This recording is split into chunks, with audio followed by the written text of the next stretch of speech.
BTV 3 Infos Plus.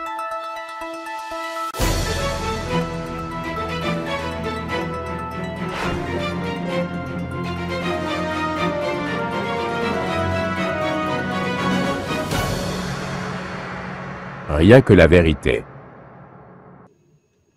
Minere na biso tolingi lisusu ebimaka na moyibi te ekendeke kovwamisa bamboka bapaya. Yango bokoyoka to bosi boyoki société na biso moko ya Congo kombo nango Primera Gold eyepe kofongola baporte nango awa. Ndeko Congolais oya yebi ke atimolaka na mosala oyo ya or bauni ayebate lelo tokomi na comptoir na biso moko ya bana mboka kombo nango Primera Gold mema kolina yo kuna tika nzela ya kozwaka or okendaka kolekisa yango banzela ya moyibi ekendaka kovwamisa bamboka bapaya. Sikoyo tokomi na oya biso moko ya bana mboka oyo ekopesa biso sikoyo occasion ya kozwa ba moyen ya kotonga mboka ya koluka kosala kopesa ba occasion opportunité ya misala pona bana mboka.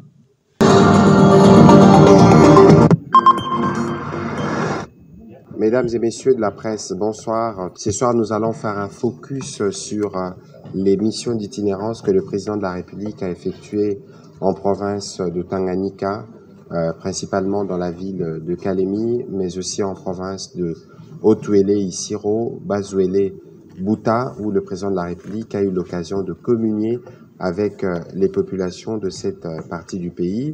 À Kalemi, il y avait plusieurs événements, notamment l'inauguration du centre de santé de Mutoa, à près de 30 km de la ville de Kalemi. Ce centre de santé qui est le premier centre livré dans les cas de 145 territoires. Il y en a 267. Celui-là, il est complètement équipé. Nous aurons l'occasion de revenir dessus avec le ministre de la Santé publique. Bonsoir, monsieur le ministre. Bonsoir. Et puis, toujours à Kalemi, au cours du Conseil de ministres, nous avions adopté, sur proposition de madame la ministre d'État, ministre de l'Environnement, un projet de texte qui crée un couloir vert Kivu-Kinshasa. Vous saurez ce que cela veut dire dans le cadre de cet exercice de redevabilité qui veut faire un focus en termes de restitution sur ce qu'a été les passages du président dans ces différentes provinces. Mais comme vous le savez, si nous devons commencer par l'actualité, vous savez que hier, 4 décembre 2024, le président de la République était à Luanda, en Angola, où il a rencontré son homologue angolais João Lorenzo, son homologue américain Joe Biden, mais aussi le président zambien Hakainde Hichilema. Ils ont eu l'occasion de parler notamment du port de Lobito, du corridor de Lobito, ces réseaux ferroviaires de près de 1739 km qui va relier les réseaux routiers régionaux, donc des pays que j'ai mentionnés tout à l'heure, la Zambie, la RDC et l'Angola, et qui pourra transformer jusqu'à 20 millions de tonnes de marchandises par an jusqu'en 2030. Nos ressources naturelles, en particulier les cuivres et les cobaltes, qui constituent 70% de la demande mondiale dans le cadre de la transition énergétique, passeront donc par ces efforts qui permettra de réduire entre autres le coût de la logistique et augmenter nos recettes d'exportation. Et donc, plus de 30 000 emplois pourront être créés dans le cadre de ces projets pharaoniques qui va toucher en même temps la République démocratique du Congo, la Zambie, l'Angola, mais aussi la Tanzanie. Et vous avez vu que le président de la République a eu l'occasion, entre autres, d'avoir un tête-à-tête avec son homologue américain. Nous pourrons peut-être revenir dans les détails sur la restitution de ces réunions au moment où la ministre d'État, ministre des Affaires étrangères, aura la disponibilité pour parler, entre autres aussi, du processus de Luanda. Je vais me tourner du côté de la ministre d'État, ministre Eve Bazaïba. C'est la première fois que vous revenez dans ce cas des redevabilités depuis votre reconduction au gouvernement dirigé par la première ministre Judith Souminois. Mais ce soir, nous allons un peu faire le focus sur la restitution du président de la République. Vous aviez, à l'étape de Bouta Isiro, été avec le président de la République, mais en premier, ce matin, vous aviez un événement, la journée mondiale consacrée à l'art. Nationale de l'art. Journée nationale de l'art, vous étiez plutôt en dehors de Kinshasa. Tout à fait. Merci beaucoup. Mais alors, j'espère que nous avançons dans la plantation des 1 milliard d'arbres, c'est ce que nous disons. Non, la plantation d'1 milliard d'arbres a été déjà clôturée. Maintenant, nous sommes dans les suivis. Au fait, le programme 1 milliard d'arbres de jardins scolaires qu'avait initié le chef de l'État de 2019 à 2023, c'était pour booster l'engagement qu'on appelle le défi des bonnes, où la RDC avait pris l'engagement de reboiser un espace d'au moins 8 millions d'hectares. Donc, il fallait vraiment un programme à booster. Et le deuxième programme, c'est celui dont vous venez de parler, là, où j'ai lancé aujourd'hui aussi en même temps le programme d'afforestation et de reboisement en République démocratique du Congo, avec cette initiative aussi, la vision de la création du couloir vert qui va aller de Kivu jusqu'à Kinshasa, donc de l'Est à l'Ouest de la République démocratique. En tout cas, nous aurons l'occasion de revenir dessus. Voilà, vous allez nous ça. Expliquer notamment le concept afforestation. Voilà. Je ne parle pas de forestation, mais de afforestation qui commence par A.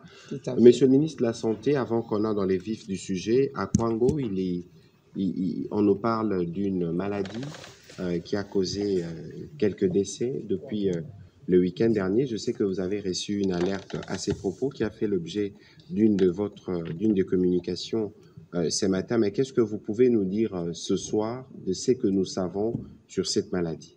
Effectivement, en fin de week-end dernier, nous avons eu une alerte d'une maladie qui aurait tué plusieurs dizaines de personnes dans le Congo, dans la zone de santé de Panzi.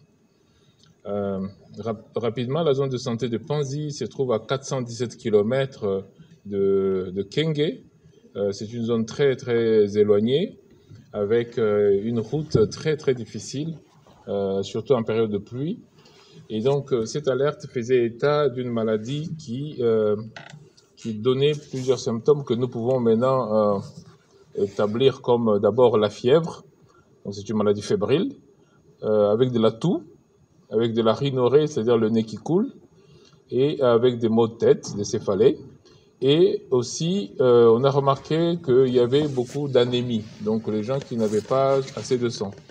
On se rend compte en fait que cette zone de santé est malheureusement frappée par un taux de malnutrition très élevé chez les enfants, qui frôle les 60%, et donc avec des conditions de santé générale très difficiles.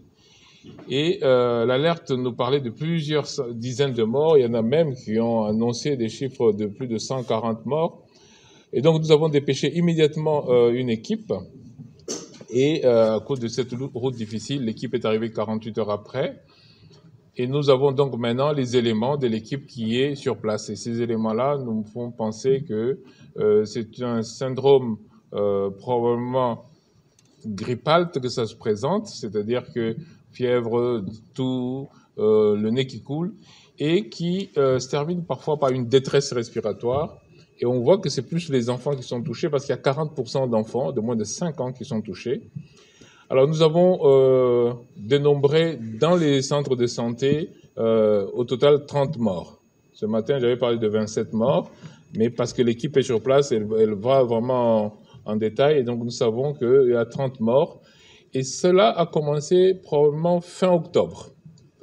L'enquête qui est faite montre que ça a commencé depuis quand même à peu près un mois. Et l'alerte a été donnée, donc, comme j'ai dit, le week-end dernier. Et dans la communauté, en dehors des morts qui sont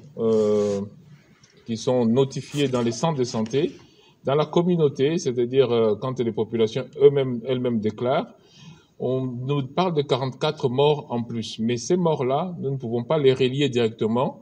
Nous faisons ce qu'on appelle une autopsie communautaire pour voir ce qui se passe dans la communauté, pour nous assurer que ces 44 morts peuvent aussi être reliés à la maladie. Donc, si nous prenons les centres de santé où nous avons 30 morts, et si nous acceptons que les morts dans la communauté sont dus à la maladie, on serait autour de 77 morts. avec un tableau, comme j'ai dit, qui ressemble à un tableau grippal et qui est sur une population très fragile. Alors nous avons fait des prélèvements et encore une fois, comme j'ai dit, la zone de santé est très excentrée et nous avons besoin de résultats très performants. Du coup, il faut faire des PCR comme on fait avec les maladies virales.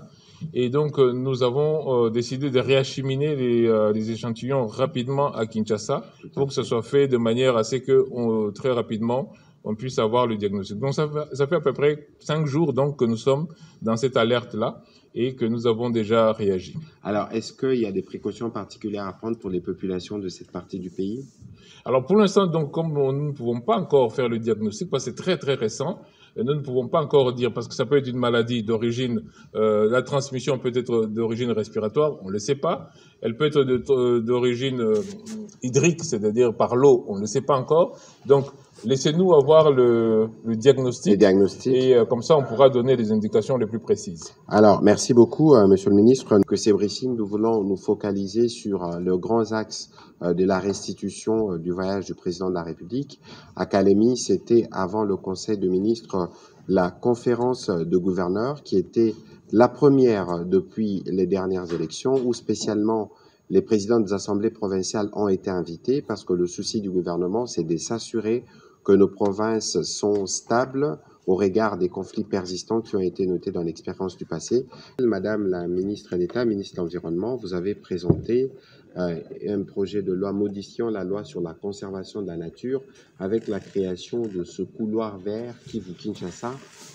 Qu'est-ce que vous pouvez nous dire à propos de ces couloirs verts qui va couvrir pratiquement 500 000 km²? Tout à fait. C'est encore une fois de plus pour soutenir la vision du chef de l'État dans le sens de confirmer la RDC comme pays solution face aux enjeux du climat. La RDC veut être le tout premier pays au monde qui va renforcer sa capacité des espaces verts. Nous avons eu les engagements de Bonn, je l'ai dit. Nous avons aussi un autre engagement dans le sens de protéger les aires protégées, aller au-delà des 17%, qui était la première ambition. Maintenant, nous allons aller dans l'objectif 30-30, c'est-à-dire d'ici 2030, nous devons avoir à peu près 30% de nos forêts qui seront vraiment protégées. Alors, pour ce faire, nous avons partagé donc cette vision, l'initiative du chef de l'État, où nous avons coulé sous forme de lois que nous devons modifier, la loi portant conservation de la nature. Nous allons prendre toute la partie des forêts vers Bukavu, les espaces savanes dégradés que nous allons devoir recouvrir, donc restaurer ces couverts forestiers, et ailleurs, là où la forêt naturelle se trouve intacte, essayer de la préserver.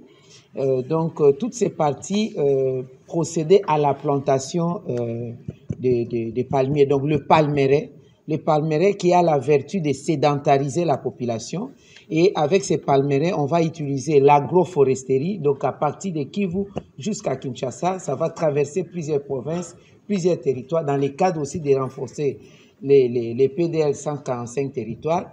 Donc, il y aura l'agroforesterie, en dessous des palmeraie, les populations locales, comme ça sera des aires protégées à caractère national, mais dédiées à la communauté locale, y compris les peuples autochtones, pourraient utiliser leur plantation de cultures vivrières et devra arrêter avec l'utilisation de l'agriculture où on utilise avec le brûlis, itinérance sur brûlis, parce qu'on ne peut pas mettre le feu là où il y a les palmeraie, mais on peut profiter de l'ombrage de ces palmeraie pour faire ces cultures vivrières. En plus de ça, dans le cadre de renforcer aussi de manière holistique le développement de nos 145 territoires, avec ces palmeraie, dans le futur, nous allons avoir la possibilité, au moins de petites unités d'extraction d'huile, de savonnerie, au lieu que la population commence à chercher. Donc, ça va créer l'emploi, une chaîne de valeur. On conserve la forêt, on crée de l'emploi, parce que vous avez parlé de l'agro-industrie, on exploite les palmeraie. Voilà, exactement. Donc, on crée de l'emploi. Donc, c'est toute une chaîne de valeur à travers l'environnement. Donc, comme nous sommes au ministère de l'Environnement et Développement durable, à travers l'environnement, notre potentiel environnemental, nous l'amenons vers une économie verte. Et que cette économie verte nous amènera vers le développement. Mais comment ça va se situer à la carte? Parce qu'on dit couloir vers Kivu-Kinshasa, ça veut dire que le pays sera découpé d'est vers l'ouest. Comment ça va se repartir en termes des zones et des superficies? En fait, c'est comme une muraille verte, ça dépendra de la partie où nous allons parler. Le Grand Kivu, et du Grand Kivu, nous allons descendre progressivement vers l'ouest et nous allons rencontrer, il y aura des montagnes, il y aura des savanes, il y aura des forêts primaires, et il y aura même des ressources en eau. Donc, on prend l'environnement dans sa globalité. Et là où les forêts sont dégradées, nous procédons donc au palmeraie. Là où il y a la forêt naturelle intacte, nous les protégeons pour diminuer la pression autour des forêts.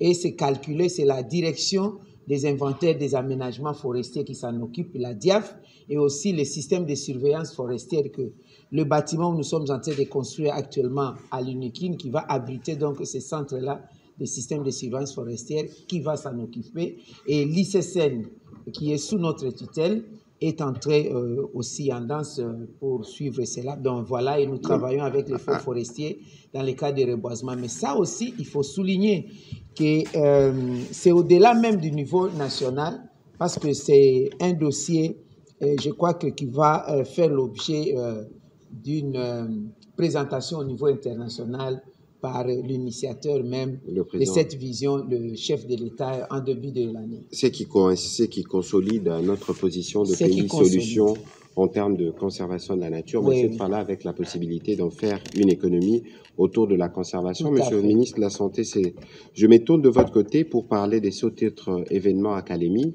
C'est le centre de santé de Mutoa, situé à plus de 30 km de la ville de Kalemi. La particularité ou l'événement avec ces centres, c'est que c'est le premier centre livré totalement équipé et de manière moderne de 145 territoires. C'est bien cela? C'est tout à fait cela. Donc c'est un centre qui est vraiment au milieu on va dire, de nos communautés rurales, mais des communautés rurales qui étaient obligées de faire des distances incroyables, ne fût-ce que pour faire une radiographie. Vous avez vu la route de Mutoa pour arriver à Kalemi. Bien sûr. Et il faut imaginer quelqu'un qui est malade, il faut imaginer quelqu'un qui est fracturé, il faut imaginer quelqu'un qui est blessé, il faut imaginer une maman qui accouche et qui doit faire plus de 30 km pour faire une prise de sang, qui doit faire 30 km pour faire une radiographie, qui doit faire plus de 30 km pour avoir des soins primaires. Le PDL 145 territoires, l'avantage que nous avons, c'est que nous rapprochons les soins de nos populations. Souvent, les gens nous disent « mais oui, mais vous avez commencé la gratuité de la maternité, mais il faut améliorer les soins ». Alors là, le président de la République montre justement que c'est ça la stratégie que nous avons. Il y a déjà plus de 276 centres de santé qui sont construits, mais celui-là, c'est le premier à être totalement équipé. Et il est équipé de telle sorte qu'il fasse le travail d'un petit hôpital. Donc en fait, ce n'est pas un simple dispensaire comme vous pouvez voir sur les images. Il est équipé de telle sorte que tout ce qui peut se faire dans un hôpital général, sauf de la grande chirurgie, mais tout cela puisse se faire à ce niveau-là. Et donc, c'est un centre moderne, ultra moderne d'ailleurs, au point que les médecins qui ont vu, ils ont dit, mais on n'a jamais vu ça dans nos communautés. Et c'est très important parce que tous les centres de santé vont être de la même manière, c'est-à-dire le PDL 145 territoires va permettre à ce que nos populations soient rapprochées des soins de santé de qualité. Minere na biso tolingi lisusu ebimaka na moyibi te ekendeke kovwamisa bamboka bapaya. Yango bokoyoka to bosi boyoki société na biso moko ya Congo kombo nango Primera Gold eye pe kofongola baporte nango awa. Ndeko Congolais oyo ayebi ke atimolaka na mosala oyo ya or pauni ayeba te lelo tokomi na comptoir na biso moko ya bana mboka kombo nango Primera Gold mema kolina yo kuna tika nzela ya kozwaka or okendaka kolekisa yango banzela ya moyibi ekendaka kovwamisa bamboka bapaya. sikoyo tokomi na oyo ya biso moko ya bana mboka oyo ekopesa biso sikoyo occasion ya kozwa ba moyen ya kotonga mboka ya koluka kosala kopesa ba occasion opportunité ya misala pona bana mboka. Voilà, Madame Eve Bazaïba, vous êtes ministre d'État, ministre de l'Environnement, vous êtes une grande notabilité de la Grande Orientale. Nous étions à Isiro, nous étions à Gouta, vous étiez là, avant nous étions même à Kisangani. Comment interprétez-vous la ferveur qui caractérise les passages du président de la République spécifiquement dans ces régions? Moi, je voudrais saluer, féliciter d'abord l'approche de l'initiative de l'itinérance prise par le chef de l'État. Ça permet de booster la gouvernance au niveau de la base. Parce que le vrai développement, c'est au niveau de la base. Il n'a pas suffi seulement pour lui de parler de PDL 145 territoires, mais encore qu'il est en train de procéder à des tournées. Je souhaiterais vraiment que cette impulsion-là soit faite aussi par les gouverneurs. Il y a des gouverneurs qui ne font que leur chef-lieu et viennent à Kinshasa ou en Europe. Si les gouverneurs pouvaient aussi suivre ces pas de l'itinérance au niveau de tous les territoires, les administrateurs des territoires font de même au niveau de tous les secteurs et chefferies, les responsables des secteurs et chefferies font de même dans des groupements et les localités, nous pensons que nous allons réussir. Vous savez, ça crée une certaine des émulations, des émules dans le sens où quand le chef de l'État part dans XY province, les autres provinces commencent à se préparer. Tout le monde tient la houe, tout le monde tient la bêche, tout le monde tient les balais. Donc ça, je salue. Et l'étape de Isiro a été une étape très très importante qui, dans le contexte actuel où le pays est victime une fois de plus de barbarie, des groupes armés incontrôlés, des terroristes qui sont appuyés par nos voisins pour citer les Rwandais, et les circonstances de l'assassinat de la révérende sœur Anouarit, d'heureuse mémoire, 60 ans après, cela continue. Et c'était la symbolique importante, surtout de voir que les fils et certains filles de la République, notamment des Haut-Ouélé, c'est eux qui prennent maintenant l'appui dans le sens de faire perpétuer donc cet état des choses en termes de conflits, guerres et des violences. Des guerres et des violences. Et entrer même toujours dans les couvents des religieuses. Donc c'était une symbolique importante et j'ai entendu, moi, comment c'est passé à la technique, on pouvait bien le faire, la population en Isiro en train de griller to boyi bitumba, to lingi banana biso, basimba lesu mando kite, to lembi. Ça c'était très important. BTV 3 Infos Plus.